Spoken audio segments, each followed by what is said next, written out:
Olá, seja muito bem-vindo a mais um vídeo do canal Referência em Alimentação. Eu sou Tânia Mara, nutricionista e consultora em serviços de alimentação. E hoje nós vamos falar por que é tão importante você organizar a sua área de produção de alimentos e como você pode fazer isso. É importante a organização em todos os setores da nossa vida, seja na nossa casa, no trabalho, nos estudos.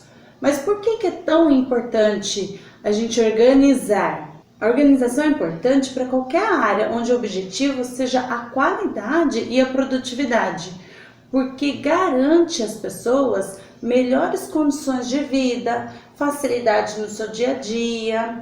Agora, já a desordem costuma causar muitos danos, como atrasos, perda de tempo, situações desconfortáveis ali no seu trabalho, na sua vida, baixa da qualidade e implica no rendimento do profissional e acaba ainda afetando o seu humor, a sua saúde, gerando estresse, desentendimento desnecessário, desgastes ali com outras pessoas.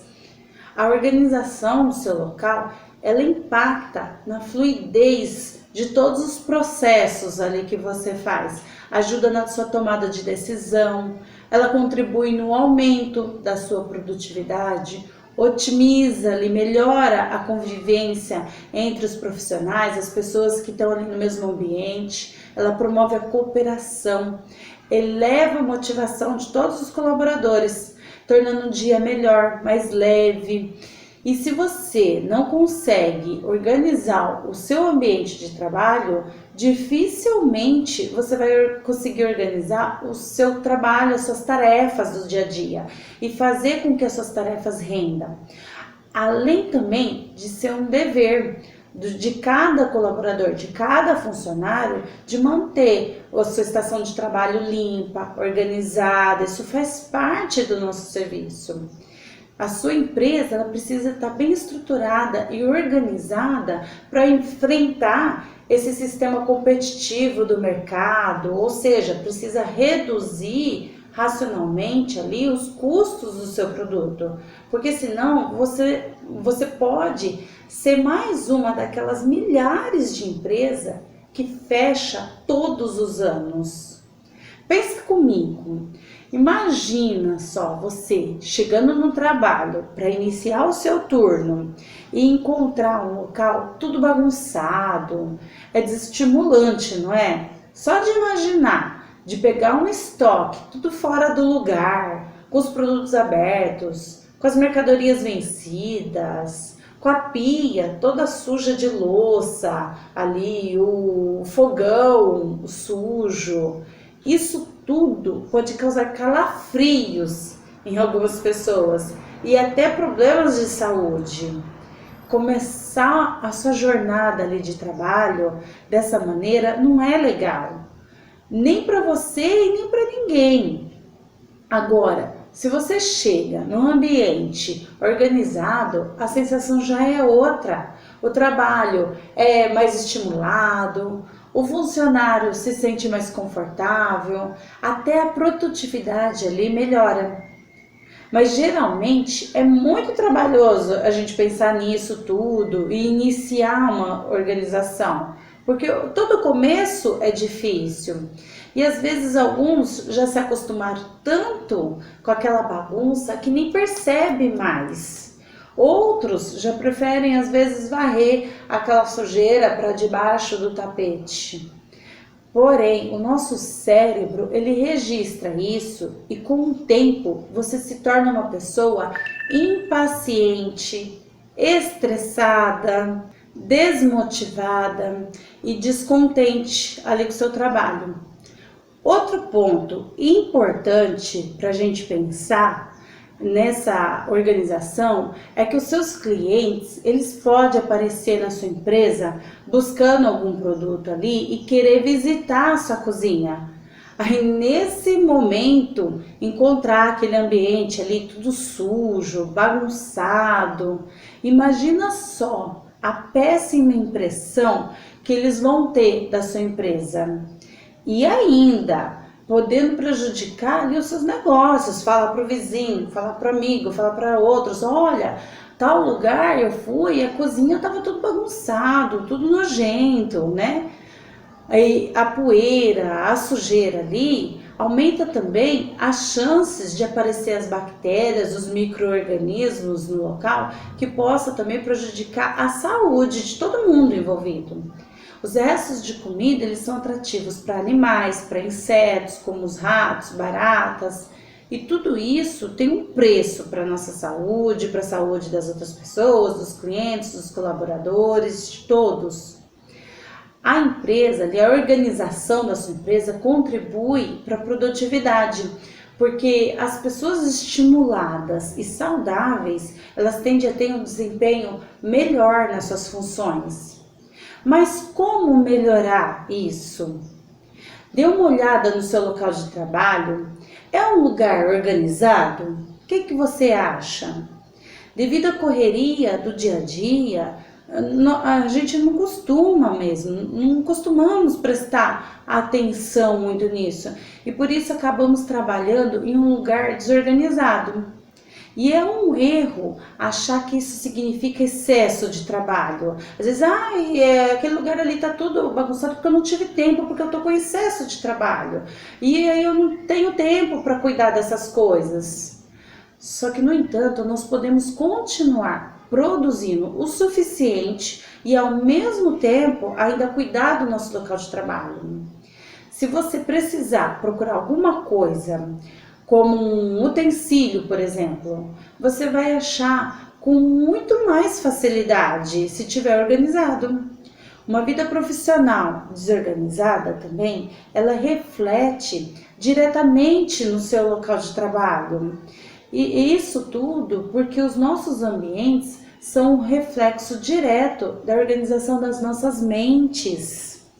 Por isso que para algumas pessoas é tão difícil estar em um local onde não se tem definição das tarefas e rotinas, onde todo mundo faz tudo e ninguém encontra nada. Tem pessoas que se dão super bem, mas tem pessoas que não conseguem trabalhar nesse tipo de lugar. A organização do seu ambiente ali de trabalho, ele pode ser o primeiro passo também para você diminuir a ansiedade e o estresse. E ainda faz com que você perca menos tempo fazendo retrabalhos, perdendo tempo ali com isso, né? E como que nós podemos fazer isso?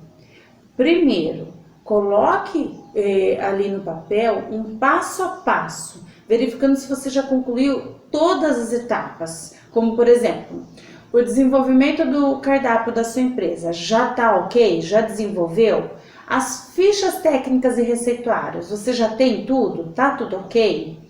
Quem serão os seus fornecedores? A definição ali também dos itens para sua lista de compra, você já fez tudo isso? Como que vai funcionar o seu estoque? Vai ser semanal, quinzenal, mensal? Qual que vai ser o seu quadro de pessoal? Definir também as tarefas de cada um, você já definiu as tarefas dos seus funcionários? Fazer ali os treinamentos com todos eles, realizar um treinamento tanto das fichas técnicas, de como vai ser cada receita, quem vai fazer o que, as tarefas, entrada, meio do expediente, saída, horário de descanso, tudo isso precisa estar definido e precisa ser treinado. As pessoas precisam treinar com constância para gravar isso.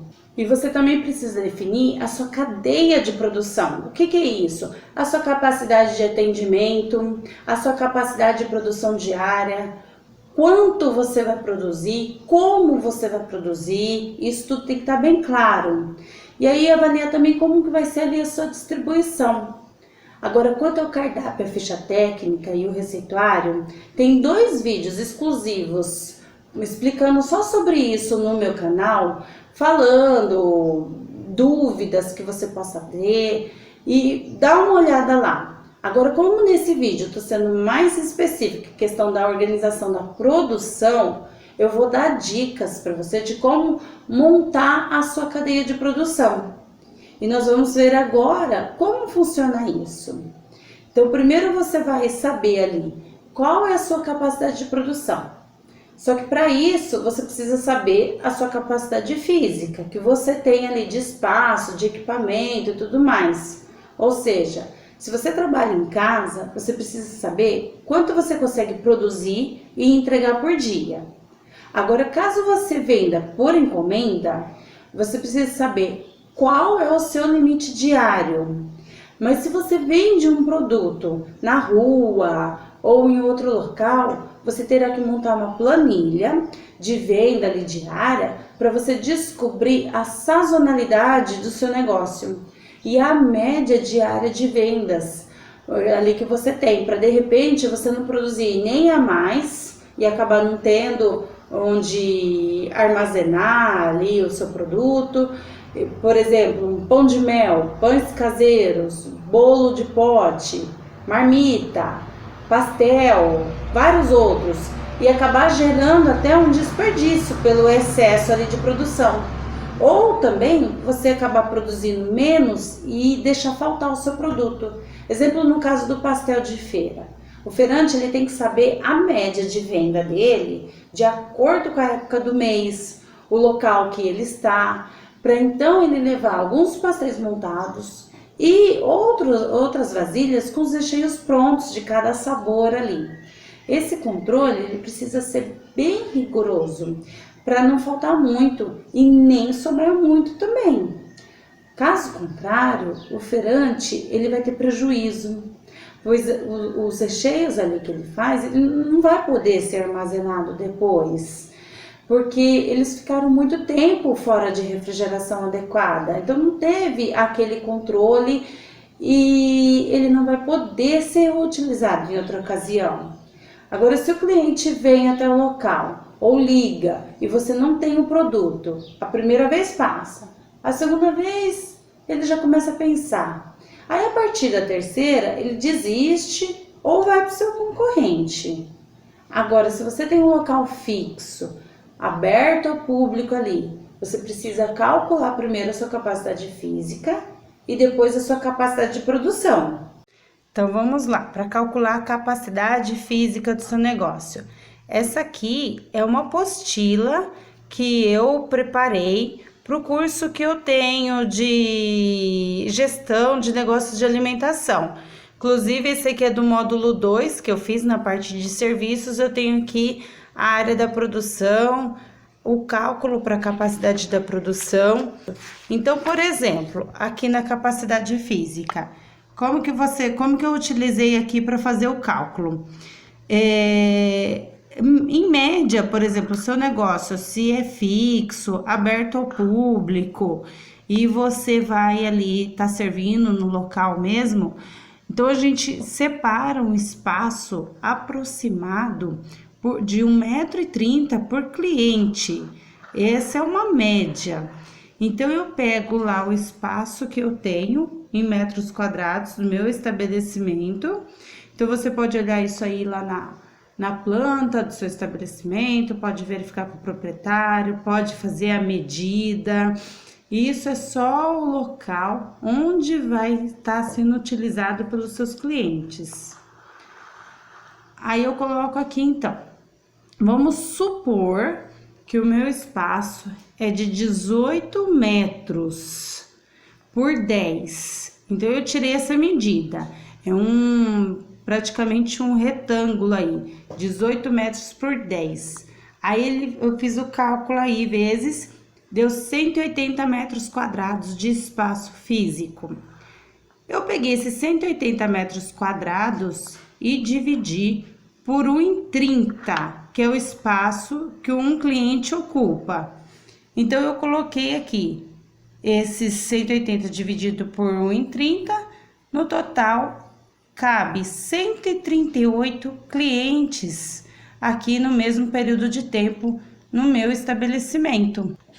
Então, vamos verificar agora a capacidade de produção. Então, eu tenho aqui capacidade lá física que nós calculamos, eu vou calcular a produtiva. É mais ou menos assim, eu pego o que eu já calculei, vezes o tempo total, que eu vou permanecer aberto lá o tempo do meu serviço, e divido por tempo de ciclo de serviço. O que seria isso? Ciclo é mais ou menos o período que cada cliente fica no meu estabelecimento. Então, vamos supor aqui que o meu serviço seja das 18 horas às 23 horas. Eu vou converter essas 4 horas em minutos, né? Deu 300 minutos aqui. Aí o tempo médio do ciclo de cada cliente, isso eu vou verificar, vou avaliar no meu negócio qual que é esse tempo, porque cada pessoa tem uma média de tempo. Vamos supor que eles levem 90 minutos, uma família, eu sirvo um jantar, ou um rodízio, tá lá 90 minutos, mais ou menos 1h30. Então, a minha capacidade aqui seria, se cabe 138 clientes e eu coloco 300 minutos abertos, eu vou estar multiplicando a quantidade de cliente pelo tempo que eu permaneço aberta e vou dividir pelo ciclo de cada cliente, que são os 90 minutos.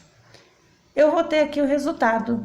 Eu tenho capacidade de atender 460 pessoas por serviço.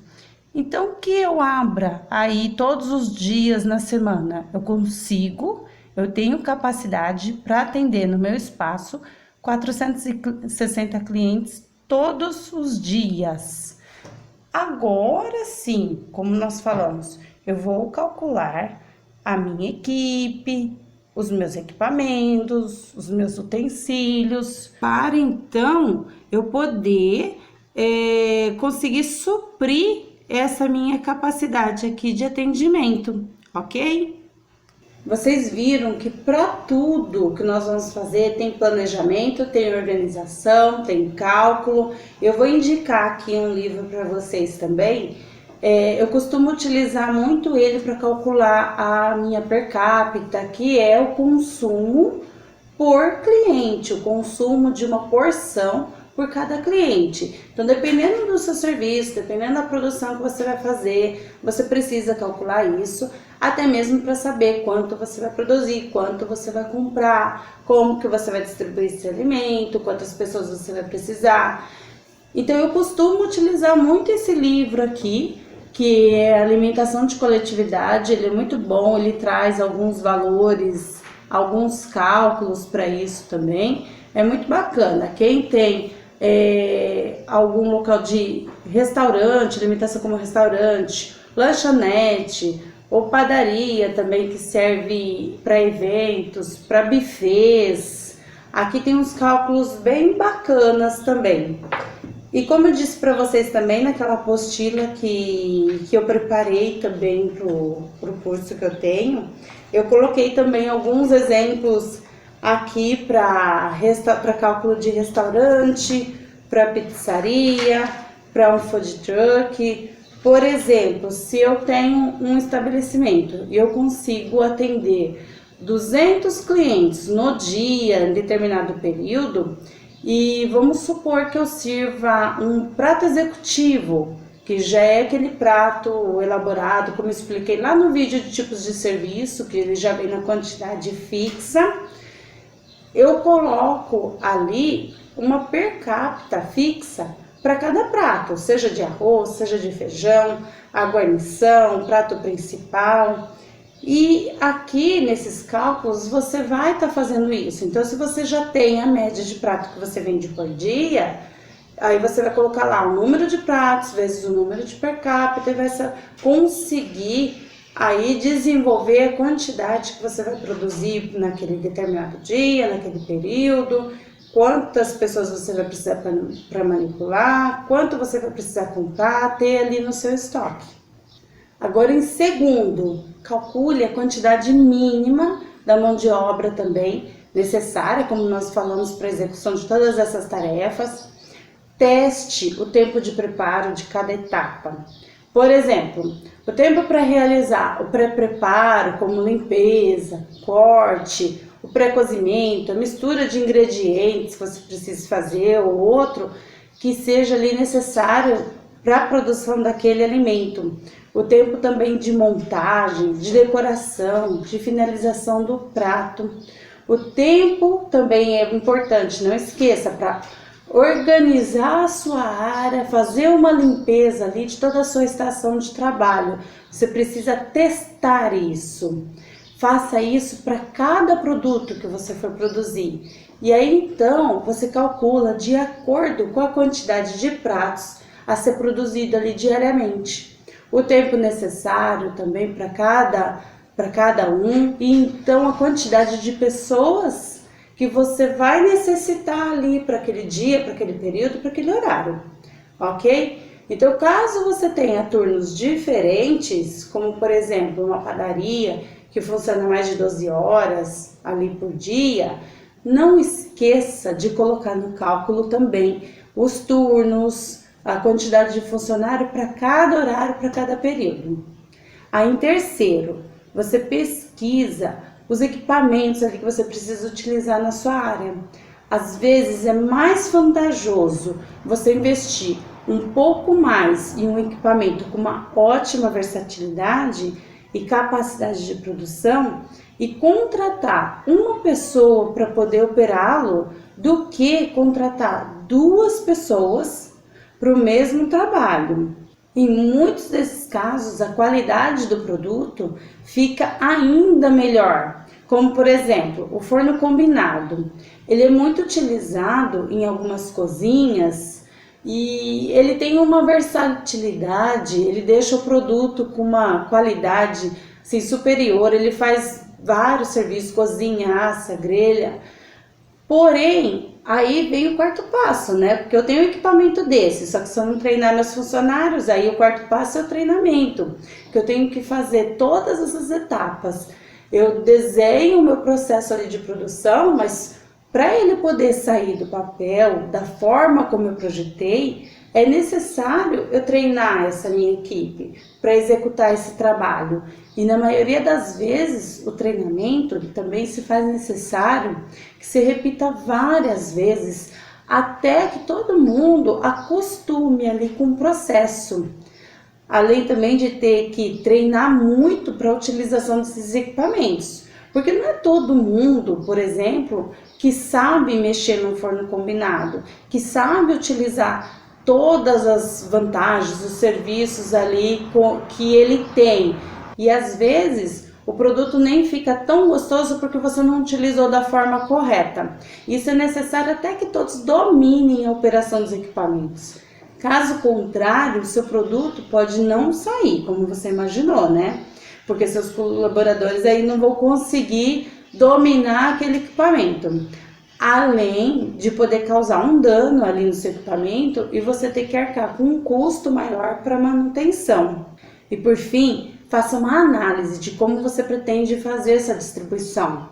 Em alguns casos, a produção ela é feita toda corretamente e na hora que você vai distribuir não tem a mesma eficiência. Aí o seu produto acaba chegando frio lá para o seu cliente, ou às vezes acaba até ocorrendo a troca de pratos ali dos seus clientes, causando um transtorno no seu estabelecimento. Então, independente de onde o seu local de trabalho seja, ou na sua própria casa, ou em um espaço alugado, ou num comércio aberto para o público, a organização do seu espaço de trabalho, ela tem a relação direta com os seus níveis ali de motivação. A bagunça, ela ocupa um espaço da sua criatividade, da sua motivação.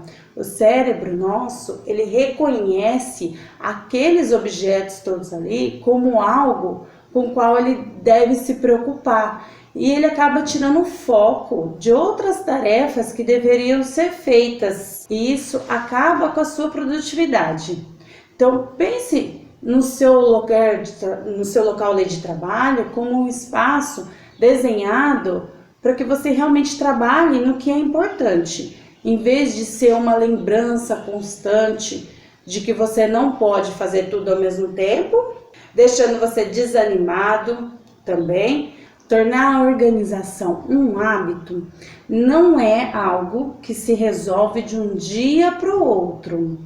A melhor abordagem é pensar na tarefa, se tornar organizado, como por exemplo, um checklist contínuo com passos que você deve realizar, que você deve seguir regularmente. E aí sim você vai tornando isso um hábito, dia após dia. Então, gostou dessas dicas? Então compartilhe, comente aqui embaixo as suas dúvidas, suas dificuldades, se inscreva no canal e clique no sininho para receber notificações de novos vídeos, ok? Tenha um ótimo dia e até o próximo vídeo.